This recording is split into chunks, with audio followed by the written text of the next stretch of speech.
안녕하세요. 하늘과 바다와 숲이 더욱더 짙게 푸르르고 있습니다. 오늘도 시인 수필가 하태무의 책 읽어주는 여자 그 17번째 시간이 왔습니다. 매주 금요일 8시부터 30분간 진행되는 이 시간에는 아름다운 시나 수필을 읽어드리고 낯선 곳으로 여행을 가보기도 하는 시간입니다. 남해 FM 91.9MHz 앱과 유튜브, 페이스북, 네이버 블로그에서도 들으실 수 있습니다. 오늘 들으실 내용은 이란의 초가잠빌 지구라트입니다. 함께 즐기세요.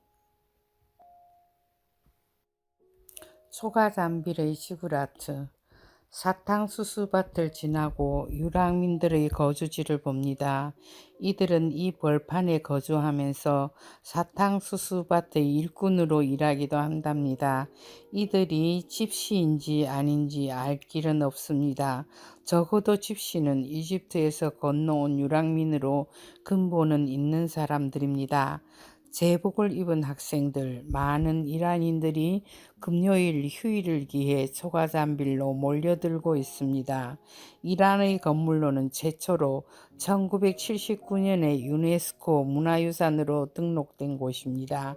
초가잠빌은 기원전 1250년에 엘람 왕국의 운타시 나피리사 왕이 건설한 도시로 두르 운타, 높이 솟은 산이라고 불리던 도시입니다.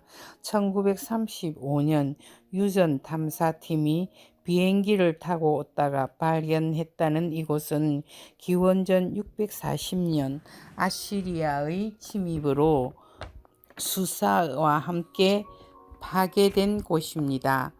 지구라트란 높은 곳이란 뜻인데 바빌탑 사건으로 설명되는 신과 인간을 연결시켜주는 제사를 지내던 곳입니다. 내부는 밀적체, 외관은 계단의 형태로서 최상부에는 사당이 위치하며 이 사당이 신의 거소이자 천체 관측소로 사용했을 가능성이 크다 합니다. 각 모서리가 동서남북 방향에 일치하며 동쪽의 모서리는 춘분, 추분의 일출 지점과 일치한다고 합니다. 초가잠빌의 지구라트는 서아시아에서 가장 오래된 지구라트로서 현재 높이 28m의 계단식 피라미드 모양으로 된 구조입니다. 기단은 한 면이 105m의 정사각형 모양이며 네 모퉁이가 정확하게 동서남북을 가리키고 있습니다. 남아있는 벽은 3개이지만 이중성벽으로 둘러싸여 약 18헥타르의 면적 안에 3개의 신전이 있었고 해시계, 지성소, 곡물 보관 창고로 설치되어 있습니다. 건물의 기단은 불에 구워 만든 벽돌, 위쪽은 햇볕에 말린 어도비 벽돌로 지어졌는데 벽돌에는 온통 엘람으로 쓴 쇠기 문자가 빼곡히 적혀 있었습니다.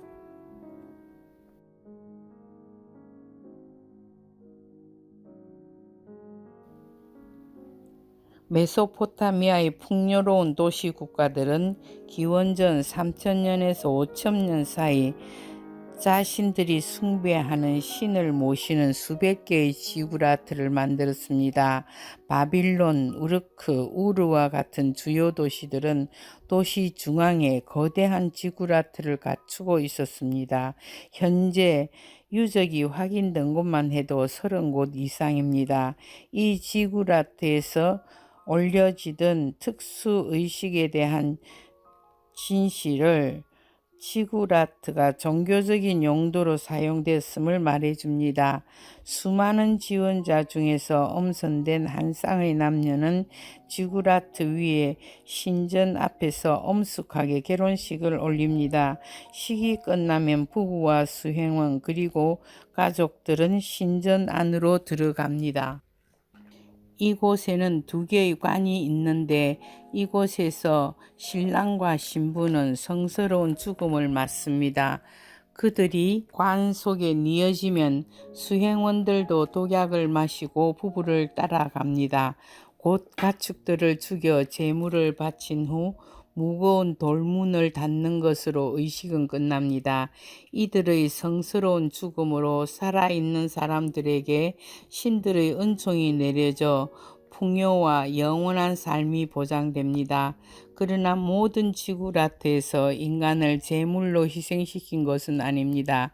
동물을 희생제물로 바치기도 했답니다.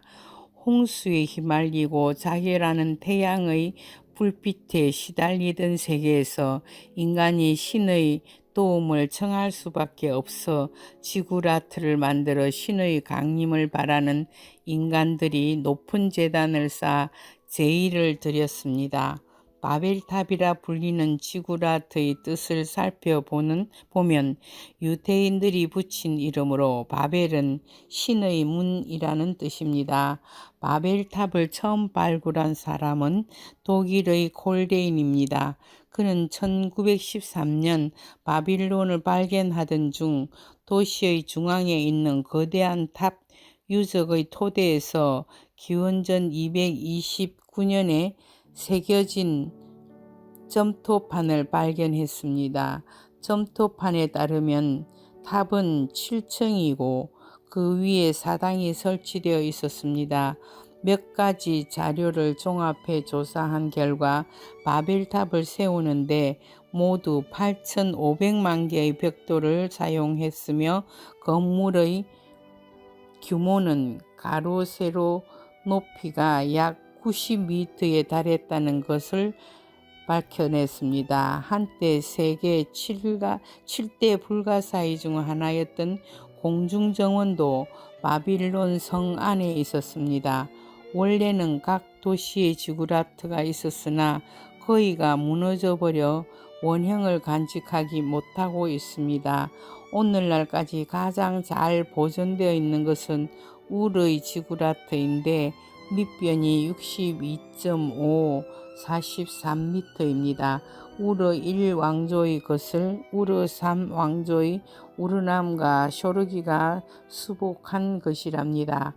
초가잠빌의 105m에 비하면 규모는 적은 편입니다. 초가잠빌의 지구라트는 내부에 11개의 신전이 있는데 원래는 22개의 신전을 지을 계획이었다가 왕의 사망으로 공사가 중단되었답니다. 각 층마다 용도에 따라 들어가는 사람이 제한되어 있었다고 하는데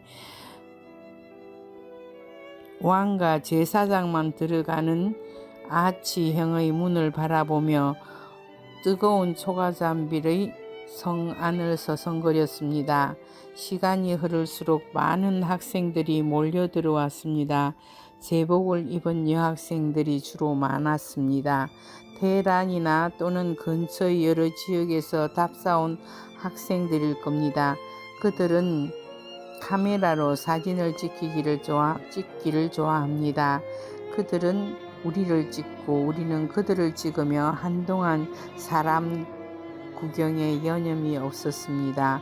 가짜 베르사체 구두를 신고 착 달라붙은 원피스를 입고 눈화장을 진하게 한 멋쟁이 여학생들, 히잡은 쓰고 있지만 화장은 해도 괜찮은지 많은 여학생들이 대개 눈화장을 하고 있습니다.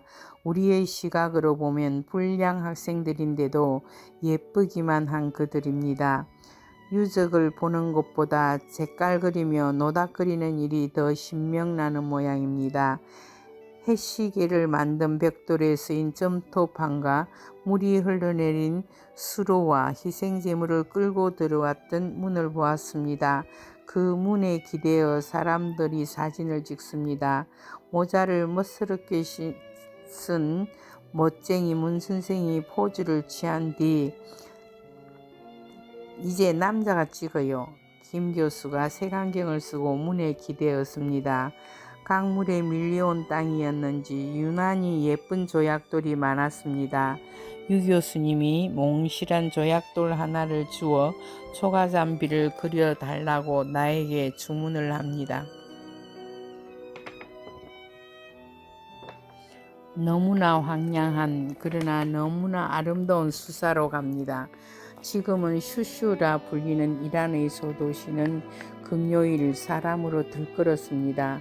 기원전 4천년 전부터 엘람 민족이 거주하던 세계 최초의 고대 도시입니다. 신석기 문명의 가지무늬 토기가 유행하던 고대 엘람 제국의 수도인 수사에는 설형 문자와 12진법을 썼었고 기원전 640년에 아시리아의 침입으로 도시가 불타버리지만 기원전 538년 아케메네스조 페르시아의 다리우스 대왕이 이 수사를 개울 궁전을 정하면서 다시 번성했습니다.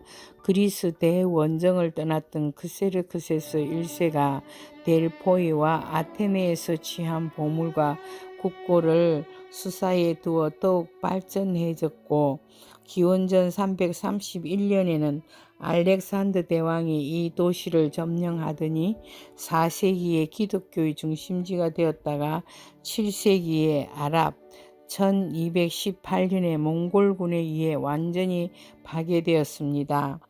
하무라비 법전과 같은 위대한 유물이 발견된 이 도시는 구약 성서에 등장하는 도시로 기원전 6세기 구약 성서 다니엘의 주인공 예언자 다니엘도 유태교 재건의 기초를 확립한 느헤미야도 살았었습니다. 이 도시에서 왕궁터와 다니엘의 무덤과 박물관을 볼 것입니다.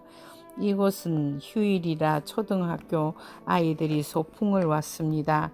그들은 생소한 이국의 여행자들을 위하여 적석 공연을 펼칩니다. 3355 몰려서서 작은 병아리들처럼 입을 짝짝 벌리고 합창을 하는 모습은 정말 귀엽기만 합니다. 아이들은 어느 곳의 아이들이나 늘 이렇게 예쁘고 순진한 모습입니다.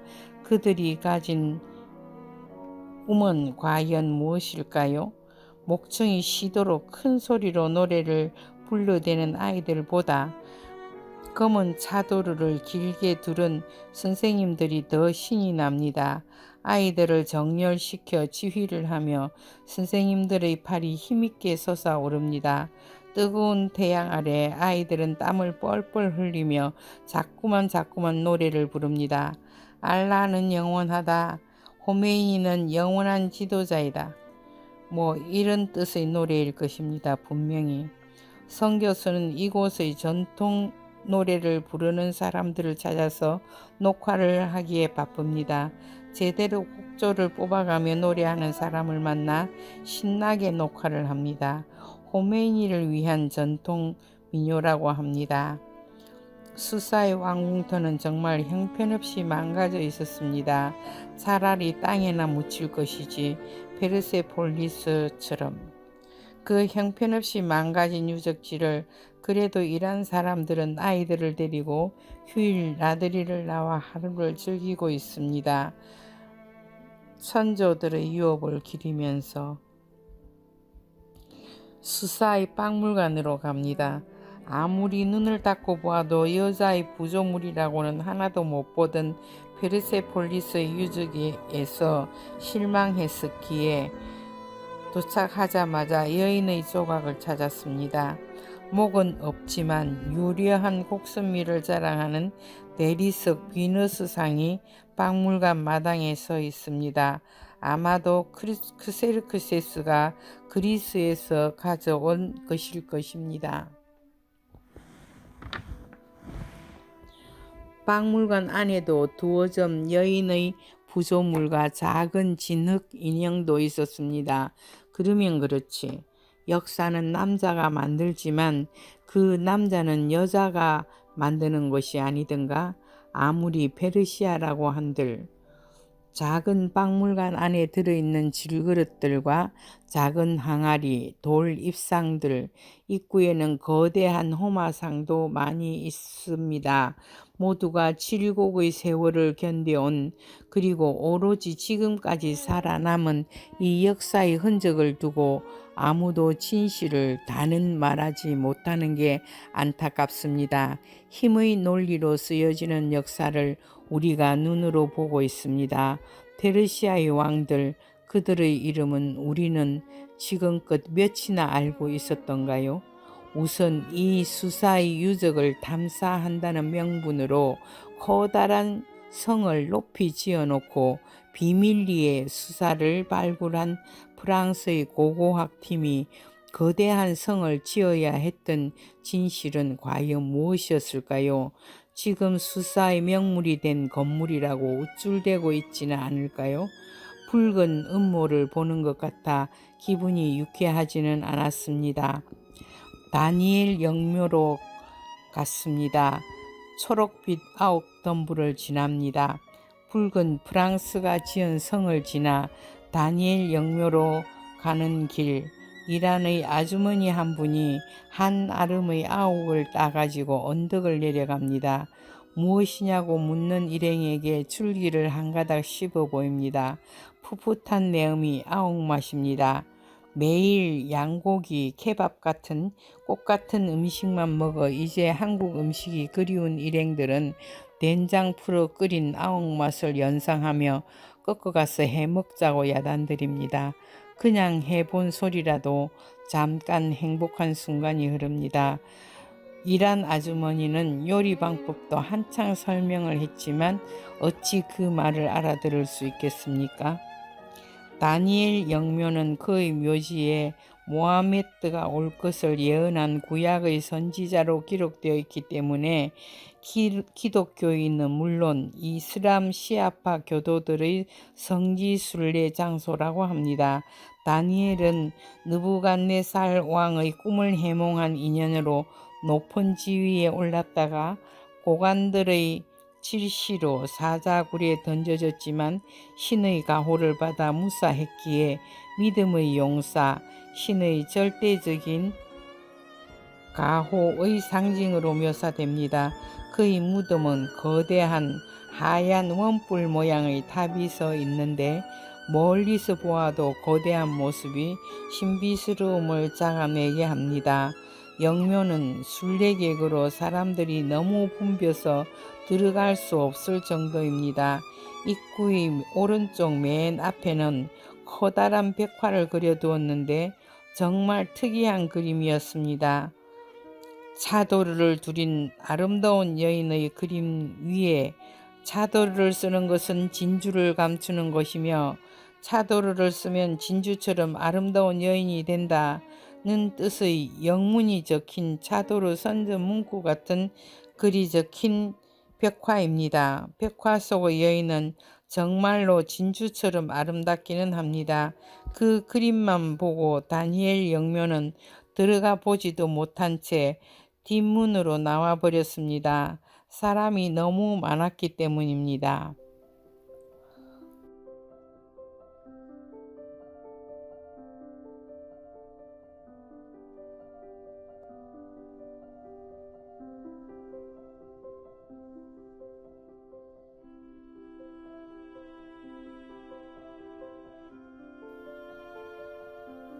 케르만샤로 떠나는 머나먼 길, 멀고도 먼 길입니다.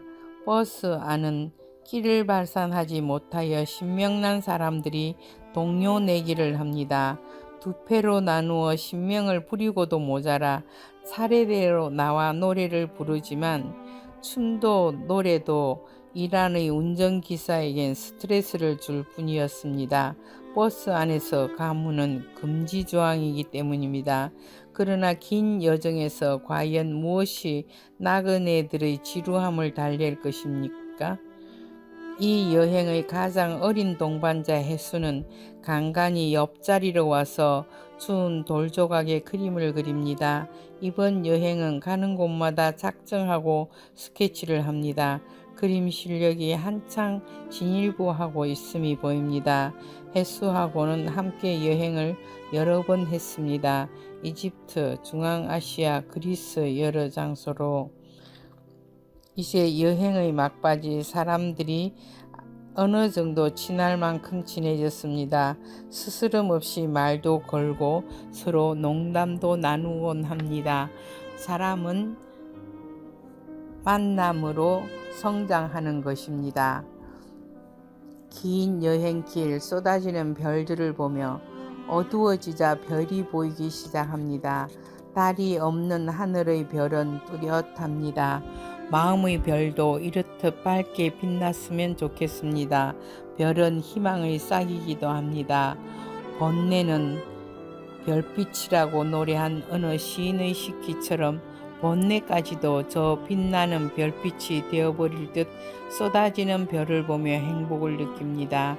이번 여행은 날이 맑아서 마음껏 별을 볼 수 있었지만 이렇게 긴 밤을 버스로 달리다가 산 중턱에 차를 세우고 일행들이 한꺼번에 한 하늘을 바라보며 별을 본 시간은 없었습니다. 바로 앞에 내리꽂히고 있는 북두칠성은 너무나 거대해서 7개의 별을 한꺼번에 볼 수 없고 별 5만이 산 위에 걸쳐져 꼬리 둘은 감추고 있었습니다. 이렇게 바로 앞니마에서 북두칠성을 본 건 미국 국립공원을 헤집고 다닐 때 어느 저녁 말고는 별로 흔하지 않는 일입니다. 머리 중앙에는 카시오페아가 조금 비껴서는 오리온 별자리가 귀엽게 박혀 있었습니다. 별은 언제 어디서 보아도 신비스럽고 아름답습니다. 소리울에서 보는 별자리와는 사뭇 다른 이곳의 별자리를 보며 이렇게 뚜렷한 별을 오랜만에 보고 있으려니 영롱한 두 손녀의 눈동자가 생각나는 것이었습니다. 갑자기 너무나 보고 싶은 아이들, 눈에 넣어도 아프지 않을 두 손녀를 생각하며 그리움을 피워 올립니다. 케르만사의 국경도시의 밤입니다. 밤중에 도착하여 저녁을 먹고 나니 밤 11시가 되었습니다. 얼마나 오래 버스로 이동했던 것인지, 그러나 모두들 잘 또 견뎌내었습니다. 60만 인구가 사는 자그루스 산맥의 평균 해발 고도 1200m에 위치한 이 도시에서 우리가 머무는 호텔은 1700곳이쯤 된다고 하는데 산유국답게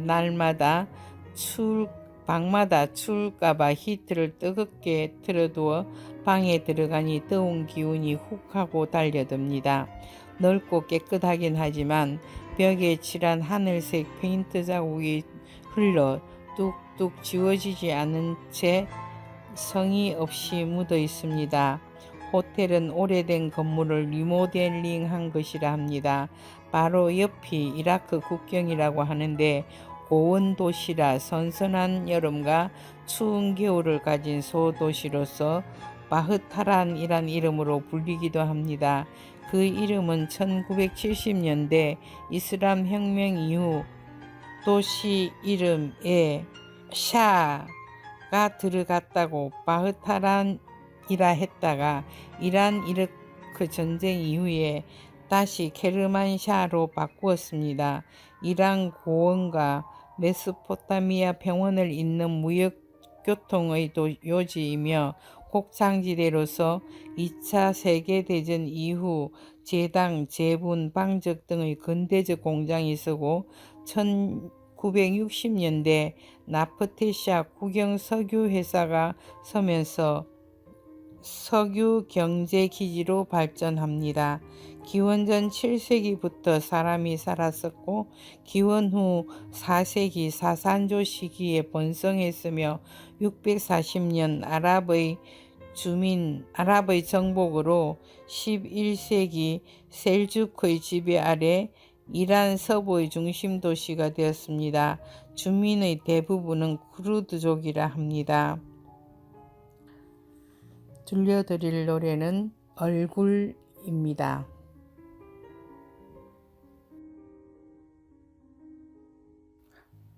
가곡 얼굴은 중학교 음악교과서에 나왔습니다. 1970년대 가수 윤연선의 노래로 국민가요가 되었지요. 이 노래는 서울 동도고등학교 음악선생님이던 신기복이 따분한 교무회의 도중 옆에 앉은 생물선생님 신봉식에게 제안을 했습니다. 얼굴이라는 제목으로 가사 하나 지어주세요. 애인을 생각하면서요. 쪽지를 받고 신봉식 선생님은 금방 가사를 만들고 신기복 선생님의 곡이 붙여져 소프라노 홍수미가 불러 공식적으로 발표가 되었습니다. 신기복 선생님은 5차, 6차 고등학교 음악교과서의 저자이기도 했습니다. 오솔길, 천년학 등 가곡 300곡과 동요 100곡을 지은 작곡가입니다. 1974년 가수 윤연선이 포크 장르로 불러 국민가요가 되었는데 결혼에 실패하고 홍대 앞에서 노모를 모시며 혼자 얼굴이라는 카페를 운영하며 살다가 만년에 얼굴이라는 노래 덕분에 전 부인 이혼한 자녀들에 의해서 옛 애인 의사와 재결합하여 행복하게 살고 있다는 윤연선의 얼굴을 들려드립니다.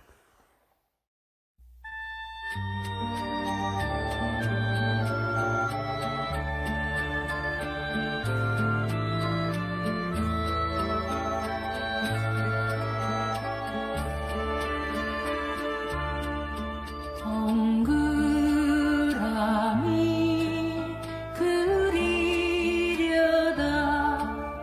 무심코 그린 얼굴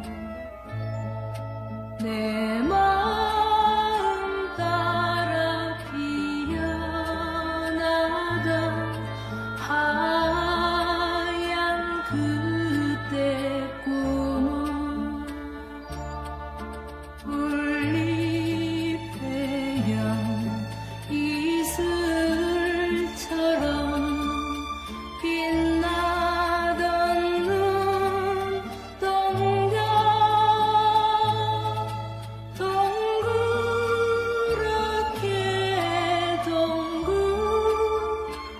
동그랗게 맴돌다 가는 얼굴